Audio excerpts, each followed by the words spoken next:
슬라이드 한번 줘보실래요? 덕필유린입니다. 이건 논어에 나오는 말인데요. 덕불고 필유린에서 나옵니다. 덕은 애롭지 않다. 반드시 그 이웃이 있다. 다시 말하면 덕을 베푸는 사람은 외롭지가 않습니다. 반드시 그 덕을 따르는 사람들이 있어요. 그러면 이 반대로 하면 어떻게 됩니까? 부덕, 필무린이 되겠죠. 덕이 없는 사람은 반드시 이웃이 없다. 다시 말하면 덕이 없는 사람은 따르는 사람이 없다. 그런데 덕이 없는 사람이 돈과 권력을 가지고 있으면 그 주변에 많은 사람이 따릅니다. 그건 몰입애들이나 아청꾼들이에요. 그 사람이 돈과 권력이 없어지면 다 떠나버려요. 따라서 돈과 권력이 없어진 다음에도 나를 따르는 사람이 있다면 그 사람은 덕이 있는 사람입니다. 애터미 사업에서 성공하려면 덕이 있는 사람이어야 돼요. 덕. 자, 거기에 대해서 알아보겠습니다. 애터미 사업은 빅 비즈니스예요. 사소한 사업 아닙니다. 사소한 사업이 아니에요. 여기서 가장 중요한 것은 능력이나 학력이나 경력이 아닙니다. 남녀가 아니고 애티튜드, 마음이에요.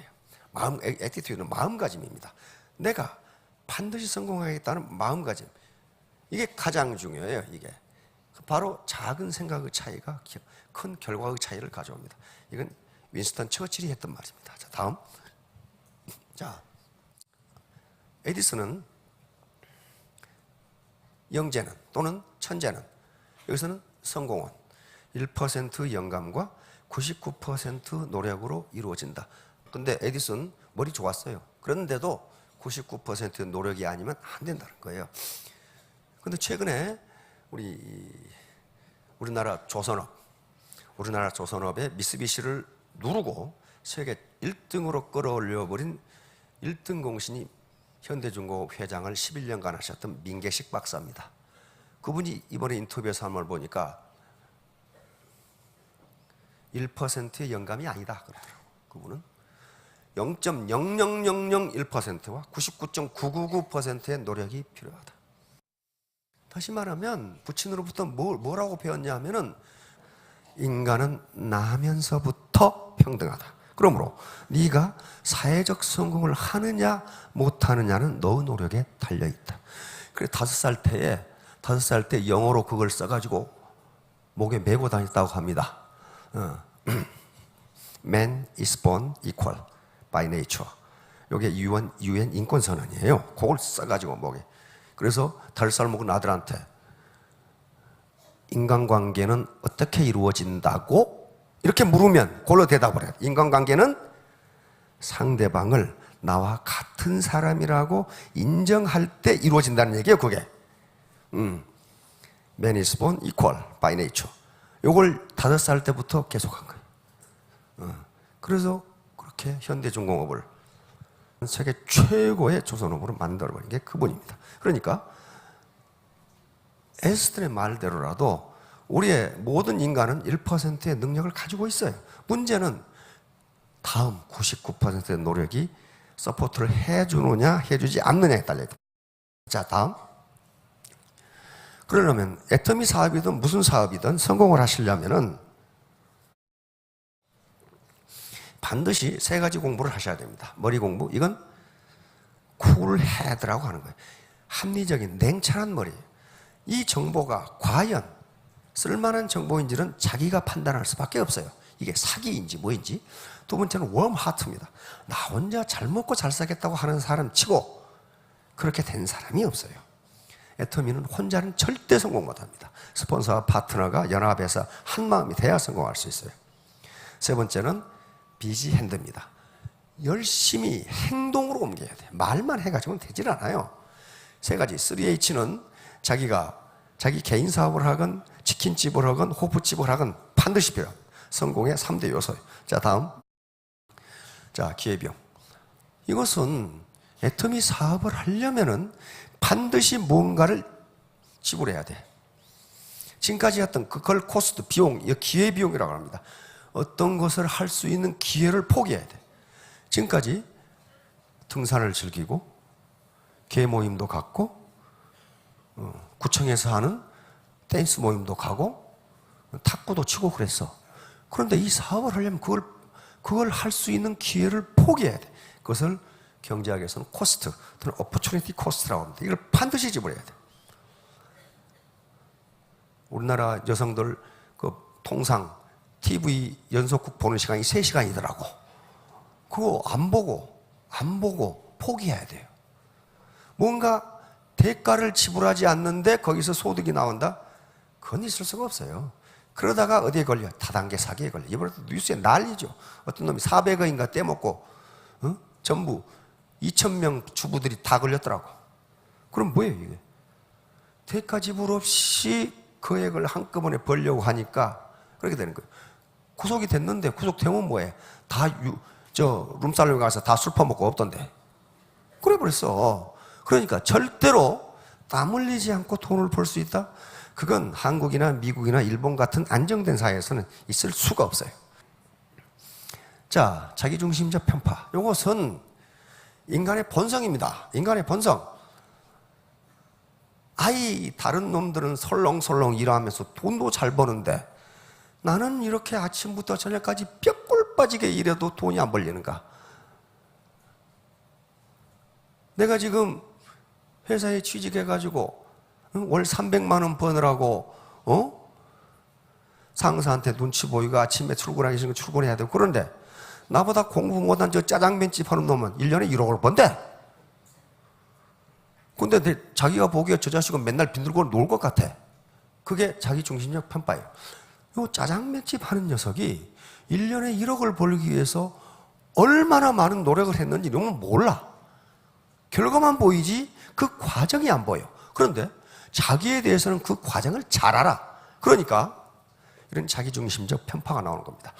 해터미에서도 로열, 샤론, 그 다음에 스타 이렇게 나오면 어휴 저 사람은 맨날 빈둥거리면서 노는 것 같은데 어떻게 됐을까? 나는 발에 고무 타는 냄새가 달려다니도 안 되는데 그 사람들이 얼마나 노력을 했는지는 내가 몰라. 그러니까 그런 거예요. 이게 어디서 나타나냐면요, 뷔페집에서 나타나. 뷔페 식당에서. 내가 식당을 쑥 돌면서 제일 맛있다고 생각했던 걸 가져왔어. 먹고 있는데 옆에 놈 먹는 거 보니까 저 자식 가져온 게 더 맛있을 것 같아. 그래가지고 얼른 먹고 그걸 가져왔어. 근데 옆에 놈은 내가 먹은 걸 갖다 먹어 또. 왜? 저는 먹는 게 더 맛있어 보이거든. 이게 자기중심적 편파입니다. 다시 말하면 사회적으로 성공한 사람들은 설렁설렁한 게 아니에요. 반드시 무슨 대가를 지불했는데 자기만 힘들게 일한 것으로 착각하는 수가 있다. 그래서 심리학자들은 이걸 이고센트릭 바이어스라고, 자기중심적 편파라고 이야기합니다. 그러니까 요 김연아도 마찬가지요.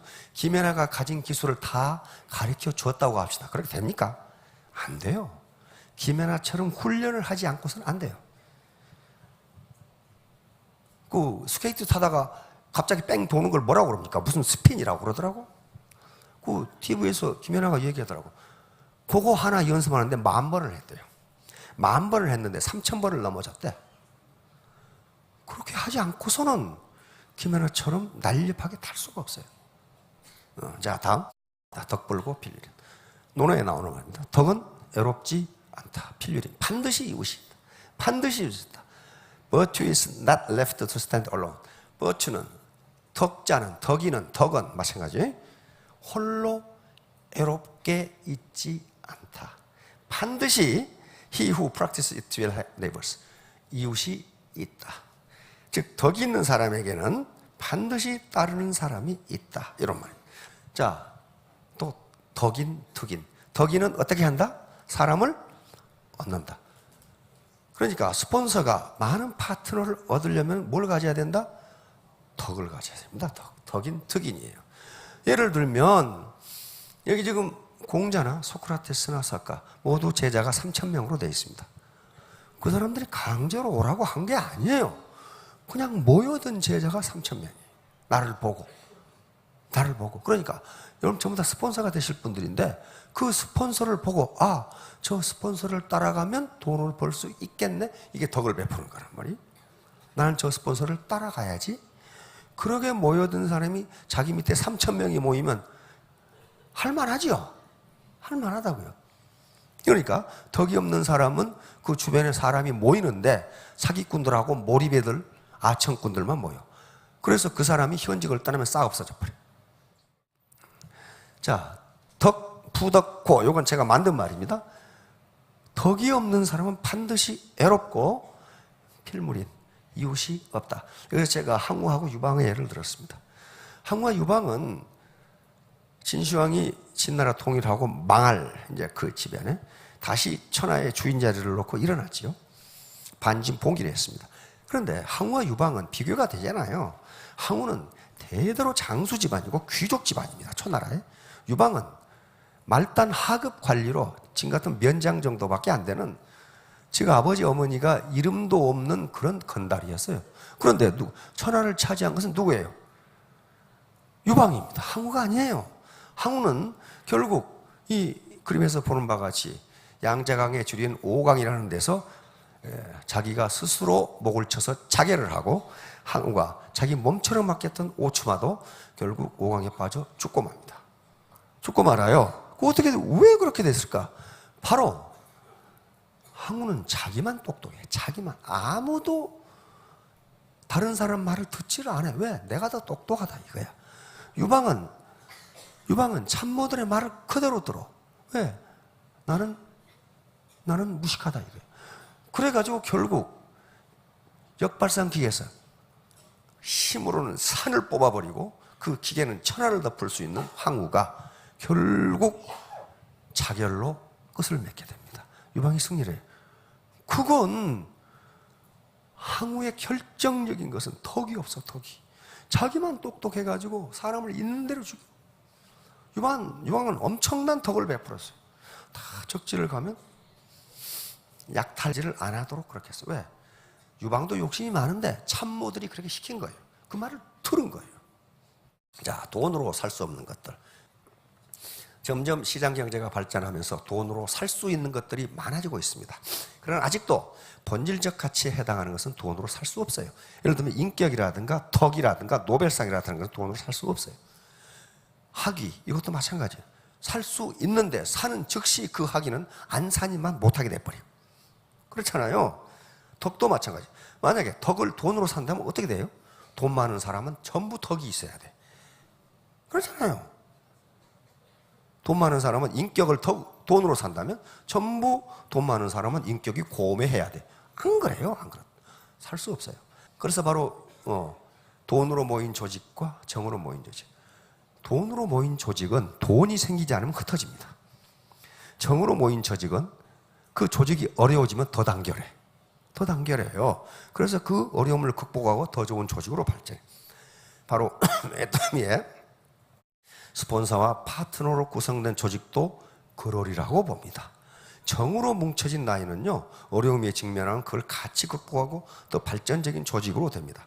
그러나 돈으로 뭉쳐진 조직은 어려움이 적치면 다 흩어져. 욕만 하고 흩어져. 돈으로 모인 조직이 어떤 조직이냐? 배팅하는 조직이 배팅. 야, 내가 500 내려줄 거니까 쳐.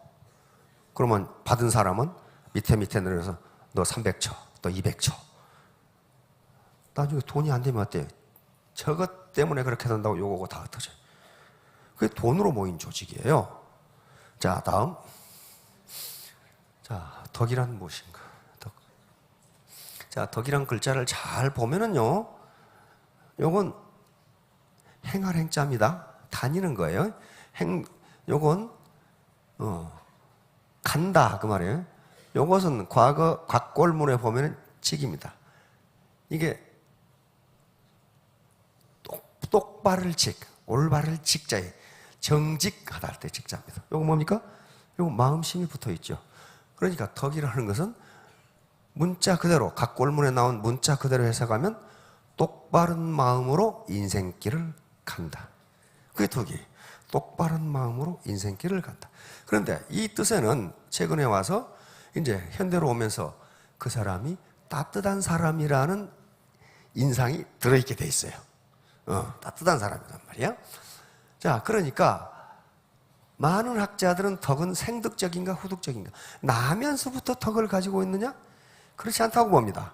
살아가면서 덕을 쌓아가는 거예요. 그래서 덕은 덕이다. 왜? 덕은 살아가면서 얻어지는 것이다. 그 말이에요. 각골문에는 이 직자가 덕으로 돼 있어요. 그러니까 덕은 나면서부터 내가 덕인으로 태어난 게 아니고 살아가면서 베풀면서 얻어지는 것이라. 그래, 그렇게 하실 수 있잖아요. 이건 학력도 필요 없고 경력도 필요 없습니다. 돈 있다고 덕이 쌓이는 게 아니에요. 오케이, 중심 특성.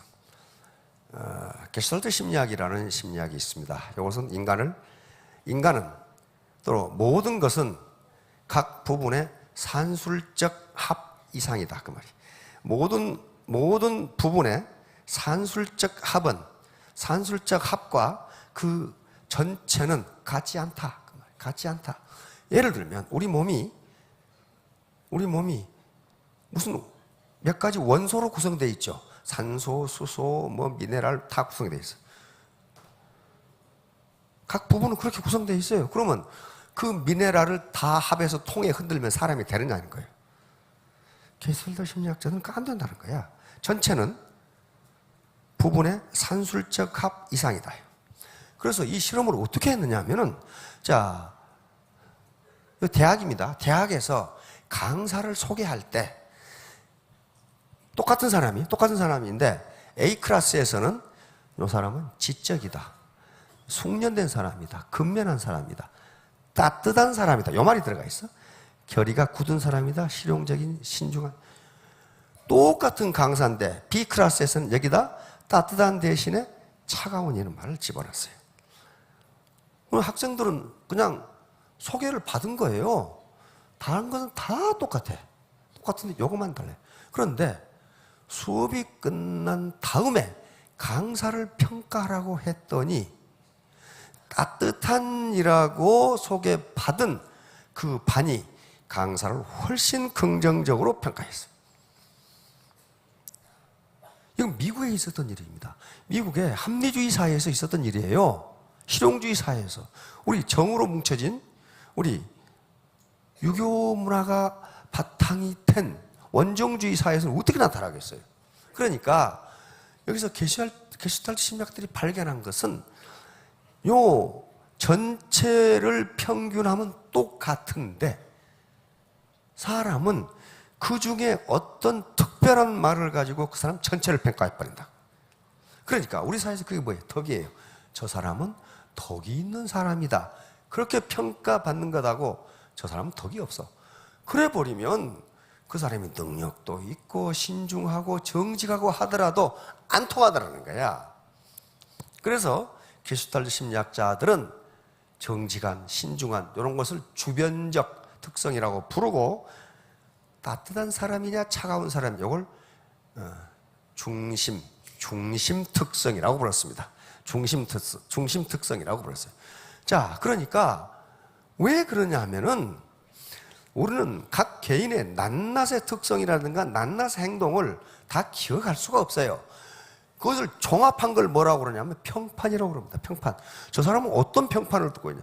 저 사람은 따뜻한 사람이다. 그렇게 평가를 받아버리면 나머지 요소들은 기억을 못하고 그 따뜻한 사람이냐 차가운 사람이냐를 가지고 그 사람 전체를 평가해버린단 말이에요. 그 사람 일도 잘하는데 차가운 사람이다 그러면 X야. 똑같이 일을 잘해도 저 사람이 따뜻한 사람이다 그러면 일을 잘한다 그러면 뭐라고 그래? 원래 잘할 줄 알았어. 차가운 사람인데 일을 잘한다 그러면 뭐 어쩌다 좀 했겠지. 이런 식이 되어버린단 말이에요. 그러니까 스폰서의 입장에 있는 사람은 파트너로부터 저분은 따뜻한 사람이라는 평가를 받아야 돼요. 그 낱낱의 행동을 어떻게 했느냐는 것은 개인이 다 아실 겁니다. 자, 다음. 이제 마지막으로 요거예요. 요게 지금 1%의 능력이 필요합니다. 능력이 전혀 없다. 그럼 여기까지 걸어오시지도 못해. 걸어오셨으니까 적어도 능력이 1%는 있는 거고 그럼 나머지는 전부 무엇에 해당하냐면 태도에 해당해요. 애티튜드. 태도. 내가 어떻게 행동하느냐 하는 거예요. 어떻게 행동하느냐. 트러스트, 신뢰죠. 토러런스, 관용 인간애죠. 인테그리티, 진실성, 전부 태도에 해당돼요. 그래서 1%의 능력과 99% 태도. 이 에디슨이 말했던 99%의 노력이에요, 노력. 노력이에요. 즉, 예의와 인내, 이것도 노력에 의해서 되는 거지. 그렇게 되면은, 이게 다 합하면 100%가 돼요. 애티튜드가 그렇게 돼 있어요. 애티튜드가 알파벳 순으로 따진 겁니다. 알파벳 순으로 늘어놓으면 전체를 하면 100이 되는데, 여기서 필요한 것은 1%의 능력이 아니고 99%의 태도의 애티튜드. 내가 반드시 성공해서 우리 파트너들도 성공시키고, 우리 자녀들 하고 싶다는 공부시키고, 우리 부모님 잘 모시고, 그리고 내 친구들 어려운 사람이 있으면 도와주겠다. 이게 애티튜드예요. 그런 게 있으면 3년 후, 5년 후에 전부 다 스타마스터, 로얄마스터가 되실 겁니다. 자, 여러분 모두 크게 성공하시기 바랍니다.